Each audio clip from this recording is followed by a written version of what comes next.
વિદ્યાર્થી મિત્રો SY BCom semester 3 જેમાં ચેપ્ટર 2 શેરનું મૂલ્યાંકન આપણું ચાલુ છે. વિષય છે આપણો કંપનીલક્ષી હિસાબી પદ્ધતિ મિત્રો. બરાબર.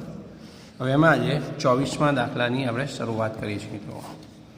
આ દાખલામાં બંને પ્રકારના ઇક્વિટી શેરની આંતરિક કિંમત શોધવાની છે અને 2013 ગુજરાત યુનિવર્સિટીમાં આ દાખલો પૂછાયેલો છે મિત્રો. બરાબર. દાખલા નંબર 24 છે આપણી પાસે. વિદ્યાર્થી મિત્રો સૌ પ્રથમ આ દાખલામાં આપણે આંતરિક કિંમત શોધવાની છે. તો પહેલાં ચોખ્ખી મિલકત શોધવી પડશે. તો હવાલાની અંદર આપણે જોઈએ છીએ પાઘડીની કિંમત 2,40,000 તૈયાર આપી દીધી છે. મકાનની બજાર કિંમત 7,50,000 આપી છે અને યંત્રોની બજાર કિંમત ચોપડા કિંમત કરતાં 20% ઓછી ગણે. 3 મિલકતોની કિંમત આપી છે અને બાકીની મિલકતોનું જે ના કીધું એ બાકીની મિલકતો પાકા સરળમાંથી લેવાની છે. બરાબર. તો વિદ્યાર્થી મિત્રો સૌપ્રથમ પહેલો પોઈન્ટ આપણે શોધીશું અહીંયા ચોખ્ખી મિલકત. બરાબર. Point number 1.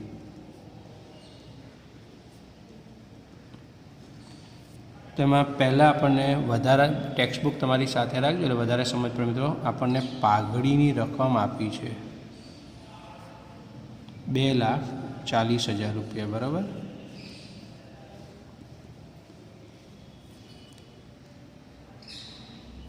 ત્યાર પછી મિત્રો મકાનની બજાર કિંમત 7,50,000 આપણને આપી છે વધારાની માહિતીમાં.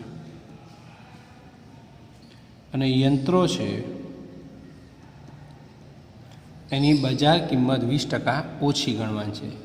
તો આપણને પાકા સરવાળામાં જોઈએ અહીંયા યંત્રો આપ્યા છે 5,25,000. હવે મિત્રો કોઈપણ મિલકતમાં એની કિંમત ઘટી હોય કે વધી હોય તો એમાંથી માઇનસ પ્લસ કરતાં પહેલાંનું ઘસારા ફંડ જોવું પડે. તો અહીં મકાન છે આપણી પાસે, યંત્રની વાત છે. તો યંત્ર એટલે મશીનરી મિત્રો. બરાબર. મશીનરી એનું ઘસારા ફંડ આપણને 75,000 આપેલું છે. તેનું ઘસારા ફંડ પહેલાં આપણે બાદ કરવું પડે. 75,000 એ 75 બાદ કરે 4,50,000 આવી. આ યંત્રોની કિંમત આવી.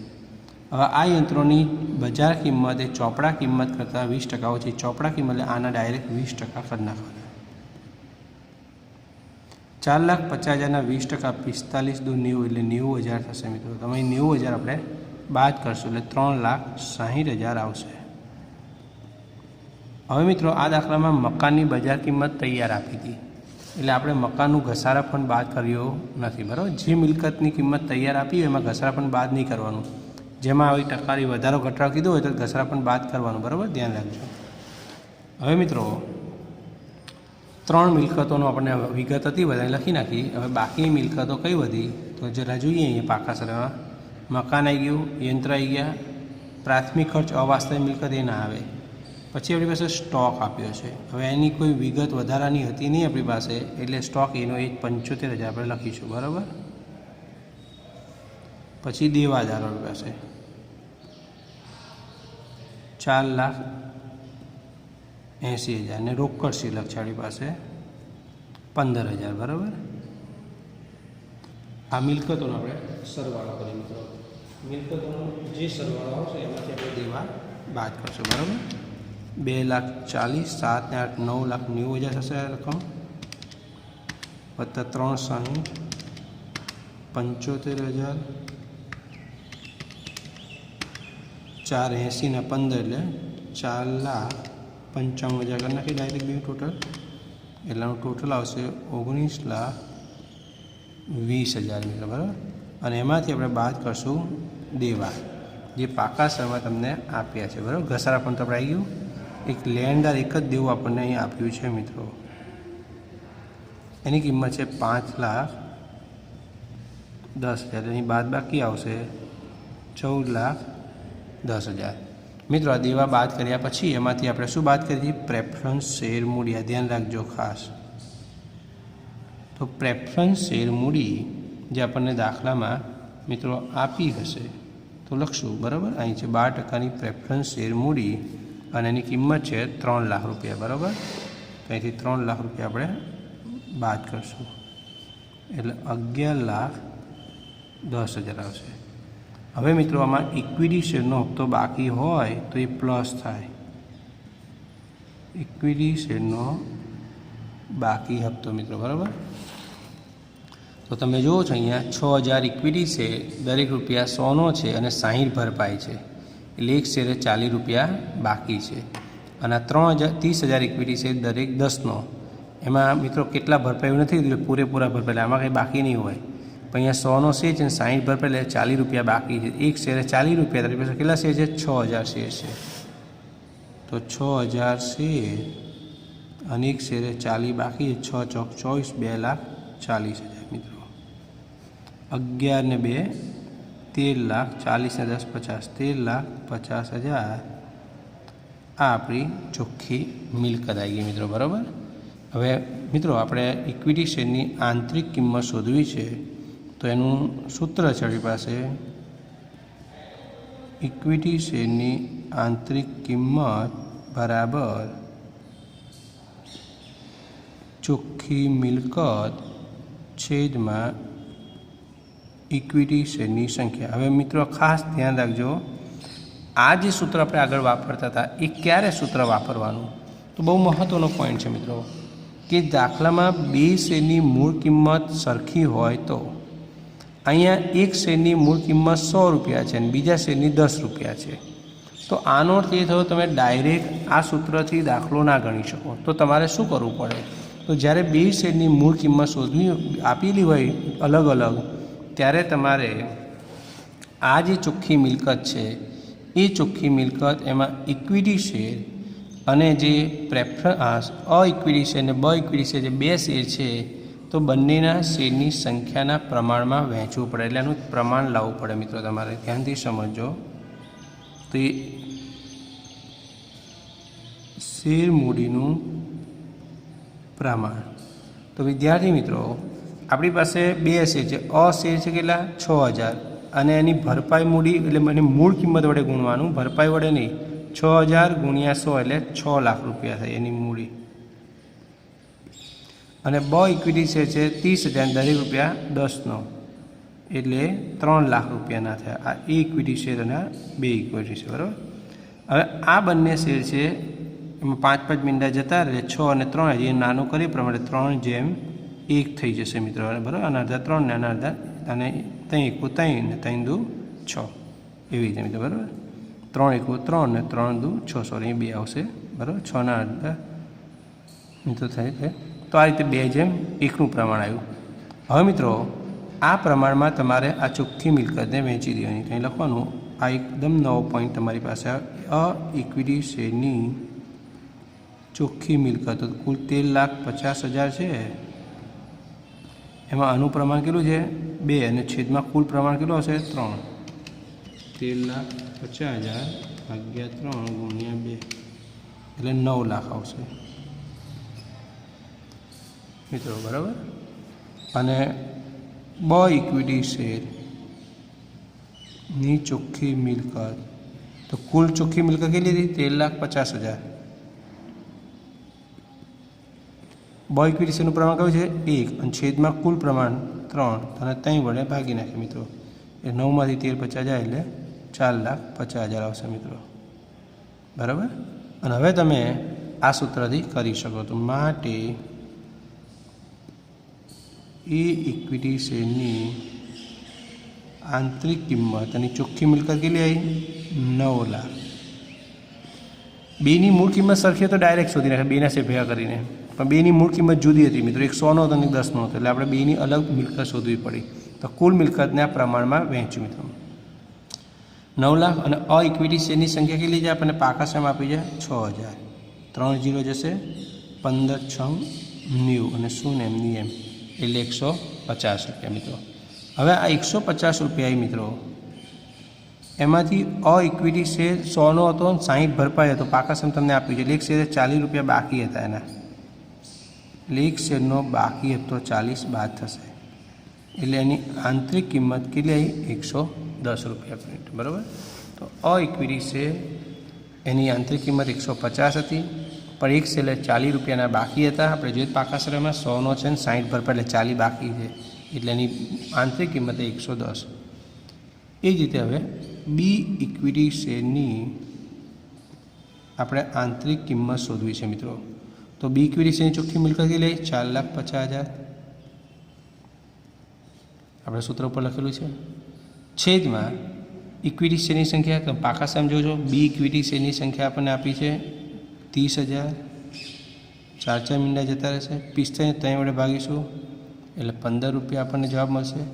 તો વિદ્યાર્થી મિત્રો બી ઇક્વિટી શેરની આંતરિક કિંમત આવી 15, અને આનો કોઈ બાકી હપ્તો આપણી પાસે નથી એટલે આમાંથી કંઈ બાદ થશે નહીં. તો વિદ્યાર્થી મિત્રો આ 24 નંબરનો જે દાખલો હતો 2013માં ગુજરાત યુનિવર્સિટીમાં આપણને પૂછાયો હતો. હવે આપણે આગળ એક નવા દાખલાની ચર્ચા કરીએ મિત્રો, અને બહુ મહત્ત્વનો દાખલો છે આપણી પાસે. વિદ્યાર્થી મિત્રો 37 નંબરનો દાખલો છે અને ગુજરાત યુનિવર્સિટી 2017માં પૂછાયો છે મિત્રો, બરાબર. દાખલા નંબર 37 ગુજરાત યુનિવર્સિટી 2017 નવેમ્બરમાં પૂછાયેલો છે મિત્રો, બરાબર. તમે જુઓ છો યુનિવર્સિટીમાં પૂછાયેલો દાખલો છે. આજે આની આગળ ઘણો એ પણ મહત્ત્વનો હતો, ધ્યાનથી સમજો. થોડોક મોટો દાખલો છે. શેરની વ્યાજબી કિંમત શોધવાની છે, એટલે ખબર તમને આંતરિક કિંમત બજાર કિંમત બે શોધવી પડશે. પણ મિત્રો અહીંયા પાઘડી તૈયાર આપી છે એટલે પાઘડી શોધવાની નથી, એટલે આપણું થોડુંક કામ બચી જશે. તો મિત્રો પહેલાં આપણે વ્યાજબી કિંમત માટે આંતરિક કિંમત શોધવી પડશે, અને આંતરિક કિંમત શોધવા માટે પહેલાં તમારે પહેલો પોઈન્ટ ચોખ્ખી મિલકત શોધવી પડશે મિત્રો, બરાબર. તો ચોખ્ખી મિલકતો વિદ્યાર્થી મિત્રો પહેલો પોઈન્ટ છે મકાનની બજાર કિંમત ચોપડા કિંમત કરતાં 25% વધારે ગણવાનું છે. સ્ટોકનું મૂલ્યાંકન ચોપડે કિંમત કરતાં 10% ઓછું ગણવાનું છે. પાઘડી આપણને 1,74,000 આપ્યું. તો મકાન છે એ 25% વધારે. તો અહીં મકાન આપણને 4,60,000 આપ્યું છે. અહીં મકાનનું ઘસારા પણ 60,000 છે, પહેલાં એ બાદ કરવું પડશે. તો વિદ્યાર્થી મિત્રો લખીએ મકાન જે પાકા સમમાં આપણને 4,60,000 આપેલું છે, એમાંથી એનું ઘસારા ફંડ પહેલાં શું કરશું? બાદ કરશું. 60,000 જે આપણને પાકા સમયમાં આપેલું છે, એટલે એની બાદ બાકી આવી 4 લાખ. હવે આ મકાનની કિંમત જે 4 લાખ છે એમાં 25% આપણે વધારે ગણવાનું છે, એટલે વત્તા 25% વધુ. 4 લાખના 25% 1 લાખ થશે, એટલે આ મકાનની એકચ્યુઅલ કિંમત થઈ ગયેલી 5 લાખ. પછી સ્ટોક છે, પહેલો હવાલો એમાં આપણને આપે છે સ્ટોકનું મૂલ્યાંકન 10% ઓછું ગણવાનું છે. તો પહેલાં આપણને પાકા સરવૈયામાં સ્ટોક આપેલો છે. તો તમે જુઓ છો અહીંયા 2,10,000 રૂપિયા આપણને સ્ટોકની કિંમત આપી છે, બરાબર. પહેલાં ટેક્સ્ટ બુક તમારી સાથે રાખજો મિત્રો, તો વધારે સમજ પડશે. હવે એની જે કિંમત છે આપણને પહેલાં હવાલામાં 10% ઓછી ગણવાની છે. 10% ઓછી, તો આના 10% 21,000. 2,10,000 છે મિત્રો, એમાંથી આપણે 21,000 બાદ કરી નાખશું, એટલે 1,89,000 આવશે. પછી એમાં જ છે આપણી પાસે પહેલાં હવાલામાં કે પાઘડીનું મૂલ્ય આપણે 1,74,000 ગણવાનું છે, એટલે પાઘડીની કિંમત તૈયાર આપી દીધી છે દાખલામાં, બરાબર. હવે બાકીની મિલકતોનું કંઈ કીધું નથી મિત્રો, એટલે બાકીની મિલકતો આપણે પાકા સમજી લઈશું. મકાન આવી ગયું આપણી પાસે. યંત્રો કેટલા? 3 લાખ. ઉપર આપણને યંત્રોનું ઘસારા ફંડ આપ્યું 40,000 મિત્રો, બરાબર ને. ઘસારા ફંડ તો એ પહેલાં બાદ કરશું, તો યંત્રો 3 લાખ અહીં લખશું.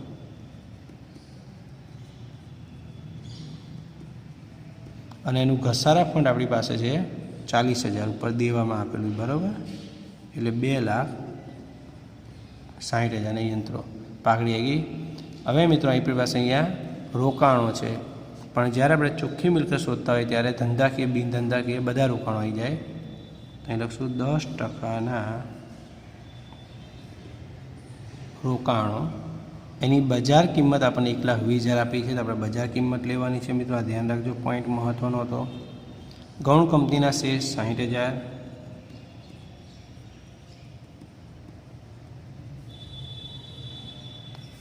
ગૌણ કંપનીના શેર આપણને કેટલા આપ્યા છે મિત્રો?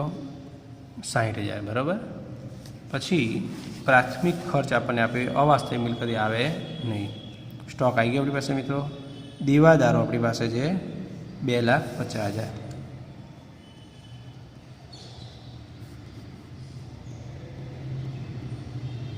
અને રોકડ શિલક આપણી પાસે છે 30,000 મિત્રો બરાબર।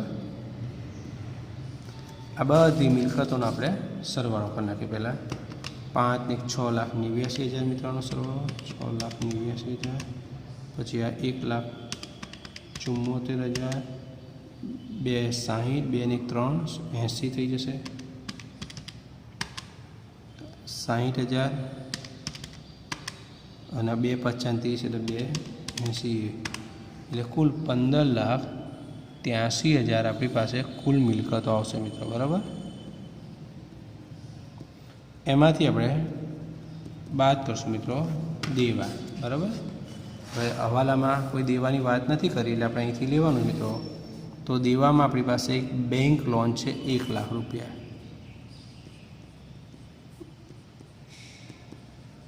Bank loan 1,00,000। પછી આપણી પાસે ઘસારા ફંડ તો આવી ગયું મિત્રો। લેણદાર છે 2,60,000,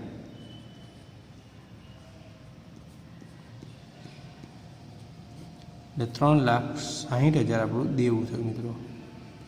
15,83,000માંથી આ 3,60,000 આપણે બાદ કરીએ એટલે 12,23,000 મિત્રો। હવે આપણને હવાલામાં એક સૂચના આપી મિત્રો કે 2 વર્ષનું પ્રેફરન્સ શેરનું ડિવિડન્ડ ચૂકવવાનું બાકી છે। તો મિત્રો પ્રેફરન્સ શેર મૂડી તો આપણે બાદ કરવી પડે પણ એનું ડિવિડન્ડ પણ બાદ કરવું પડશે। તો માઇનસ પ્રેફરન્સ શેર મૂડી।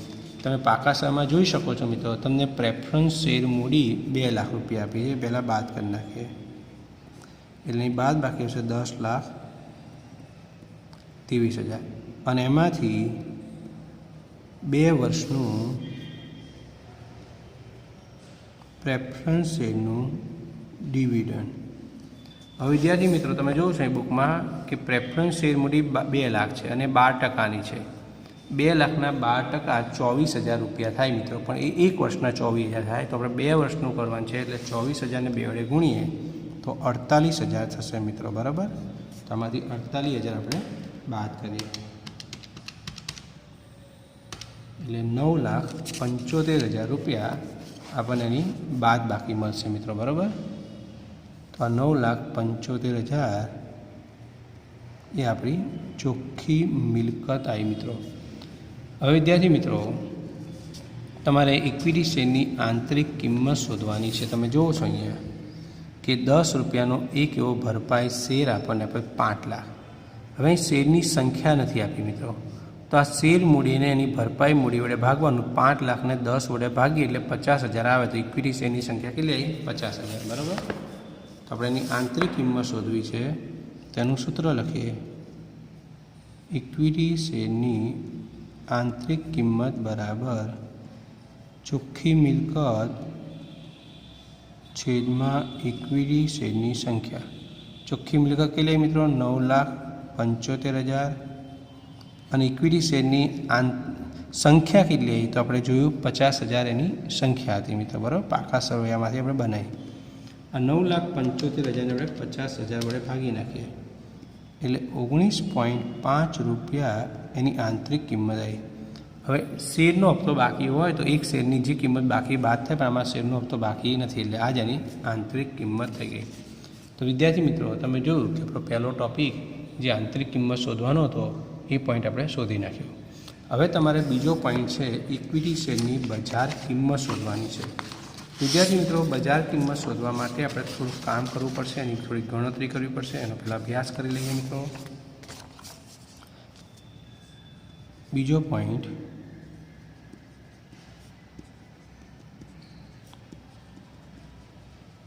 બજાર કિંમત શોધવા બરાબર। તો એમાં પહેલાં તમારે સરેરાશ નફો લાવવો પડશે બરાબર। પહેલો પોઈન્ટ 3 પોઈન્ટ આવે મિત્રો બજાર કિંમત શોધવા માટે। પહેલું સરેરાશ નફો। આપણે રકમમાં વાંચીએ મિત્રો, આપણને શું આપ્યું છે જોઈએ। કંપનીનો છેલ્લા 4 વર્ષનો 50% કરવેરા પહેલાંનો સરેરાશ નફો। સરેરાશ નફો તૈયાર છે કેટલો? 3,60,000। તો સરેરાશ નફો આપણે લખીએ અહીંયા 3,60,000। પણ આ નફો કેવો છે? 50% કરવેરા બાદ કર્યા પહેલાંનો છે, એટલે એમાંથી પહેલાં 50% કરવેરા બાદ થાય. આના 50% કેટલા થશે? 1,80,000. એટલે એની બાદ બાકી આવશે આપણી પાસે કેટલી? 1,80,000 મિત્રો, બરાબર. હવે મિત્રો તમે જુઓ છો આ દાખલામાં એક નવો પોઈન્ટ આપ્યો છે, ત્રીજો પોઈન્ટ. દર વર્ષે બહુ મહત્ત્વનો પોઈન્ટ છે, પહેલી વાર ધ્યાન રાખજો મિત્રો. દર વર્ષે કંપની પોતાના કર બાદ નફાના, એટલે કરવેરા બાદ કર્યા પછી જે નફો છે એના 20% સામાન્ય અનામત ખાતે લઈ જાય છે. તો કરવેરા બાદ કર્યા પછી જે નફો આવ્યો એના 20% ક્યાં લઈ જવાનું છે? સામાન્ય અનામત ખાતે. તો આના 20%, 1,80,000 20%, 18,36,000 બરાબર. તો આમાંથી 36,000 રૂપિયા બાદ કરીએ. 1,80,000માંથી 36,000 બાદ કરીએ એટલે 1,44,000 આવશે. અને પછી તો તમને ખબર છે મિત્રો કે પ્રેફરન્સ શેરનું આપણે ડિવિડન્ડ બાદ કરીએ છીએ, બરાબર. તો આપણને દાખલામાં પ્રેફરન્સ શેર મૂડી આપેલી છે 2,00,000 રૂપિયા અને 12%ની છે. 2,00,000ના 12%, 12,24,000. તો અહીંથી 24,000 રૂપિયા એનું ડિવિડન્ડ આપણે બાદ કરી દઈએ એટલે 1,20,000 આપણને સરેરાશ નફો મળ્યો. તો વિદ્યાર્થી મિત્રો પહેલાં સરેરાશ નફો શોધ્યો, એના ઉપરથી બીજો પોઈન્ટ આપણે શોધવાનો છે ડિવિડન્ડના ટકા.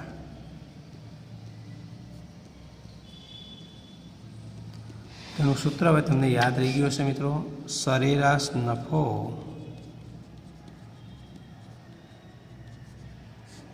છેદમાં કુલ ભરપાઈ ઇક્વિટી શેર મૂડી અને ગુણ્યા ટકા શોધવાનું, એટલે ગુણ્યા 100 આવે, ધ્યાન રાખજો સૂત્રમાં. તો સરેરાશ નફો આપણી પાસે 1,20,000 આવે મિત્રો. એની ભરપાઈ શેર મૂડી કઈ? ફક્ત ઇક્વિટી શેર, બરાબર. તો તમે જોયો પાકા શેરમાં આપણને 10 એવા પૂરા ભરપાઈ ઇક્વિટી શેર 5,00,000 રૂપિયા આપી જાય. કુલ ભરપાઈ મૂડી 5,00,000 લેવાની. તો એની ભરપાઈ મૂડી 5,00,000 ગુણ્યા 100. 2 0 અહીં જશે, 3 0 ઉપર જતા હશે. 120 એને 5 વડે આપણે ભાગી નાખશું મિત્રો, એટલે 24 આવશે. આ 24% આવ્યા ડિવિડન્ડના ટકા.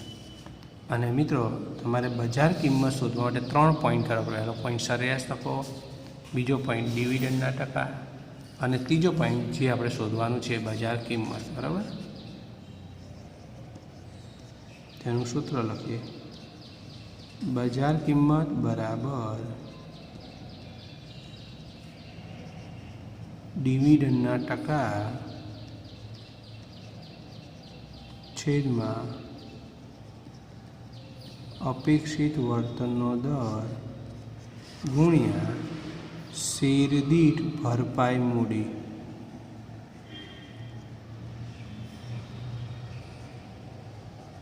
વિદ્યાર્થી મિત્રો તમે જો ઉપર સૂત્રમાં ગુણ્યા 100 આવ્યો, અહીં ભરપાઈ મૂડી એક શેરની આવી, બરાબર. વિદ્યાર્થી મિત્રો ઘણીવાર તમે આમાં ભૂલ કરી નાખો છો, ગુણ્યા 100 લખવાનું છે કે એક શેરની મૂળ ભરપાઈ કિંમત લખવાની છે, બરાબર. ધ્યાન રાખજો. ડિવિડન્ડ ટકા આપણે શોધ્યા હતા 24. અપેક્ષિત વર્તનનો દર જે આપણને રકમમાં આપેલો હશે મિત્રો, વધારાની માહિતી જે આપણને આપે છે એમાં તમે જો અહીં આપ્યું છે ઇક્વિટી શેર પર અપેક્ષિત વર્તનનો દર 12% છે, બરાબર. તો આપણે અહીંયા વર્તનનો દર 12% અને શેર દીઠ ભરપાઈ મૂડી એટલે એક શેરની ભરપાઈ કિંમત લખવાની. તમે જુઓ છો અહીંયા કે 10નો એક એવો પૂરો ભરપાઈ શેર છે, એટલે એક શેરની ભરપાઈ કિંમત કેટલી છે? ઇક્વિટી શેરની 10 રૂપિયા છે, બરાબર. ગુણ્યા 10, 12 × 24 ને 2 ને 10 વડે ગુણશું એટલે આપણે 20 રૂપિયા એની બજાર કિંમત આપણને મળી જશે. તો વિદ્યાર્થી મિત્રો તમે જોયું કે પહેલાં આપણે આંતરિક કિંમત શોધવાની હતી, એટલે આપણે ચોખ્ખી મિલકત શોધી અને આપણે આ રીતે આંતરિક કિંમત લાવ્યા. પછી આપણે બજાર કિંમત શોધવાની હતી, તો બજાર કિંમત શોધવા માટે 3 સ્ટેપથી આપણે બજાર કિંમત લાવ્યા, તમે જોઈ શકો છો, બરાબર. અને હવે આપણે એની વ્યાજબી કિંમત શોધવાની છે, એના માટે જ આપણે 2 કિંમત શોધવી પડી છે. ત્રીજો પોઈન્ટ આપણો ઇક્વિટી શેરની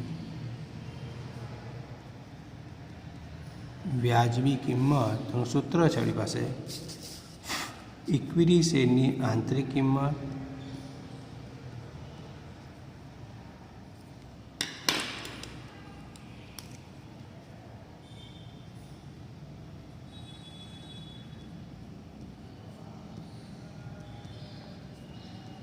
વત્તા ઇક્વિટી શેરની બજાર કિંમત, જે જવાબ આવશે ને 2 વડે ભાગીશું. તો ઇક્વિટી શેરની આંતરિક કિંમત આપણે જોઈએ ત્યાં શોધી હતી, બરાબર મિત્રો. ઇક્વિટી શેરની આંતરિક કિંમત કેટલી હતી? 19.5 રૂપિયા. તેની આંતરિક કિંમત 19.5 અને એની બજાર કિંમત, એ બજાર કિંમત આપણે અહીં શોધી. ઇક્વિટી શેરની બજાર કિંમત કેટલી હતી? 20 રૂપિયા. તો વત્તા 20, જે જવાબ આવશે ને 2 વડે આપણે ભાગવાનું છે. આ બેનો સરળ 20 ને 30 ને 39.5 ભાગ્યા 2. 39.5 એટલે આપણે 2 વડે ભાગીશું મિત્રો. એટલે 19.75 રૂપિયા આપણને મળી. તો આપણને આ ઇક્વિટી શેરની વિદ્યાર્થી મિત્રો શું મળી? વ્યાજબી કિંમત.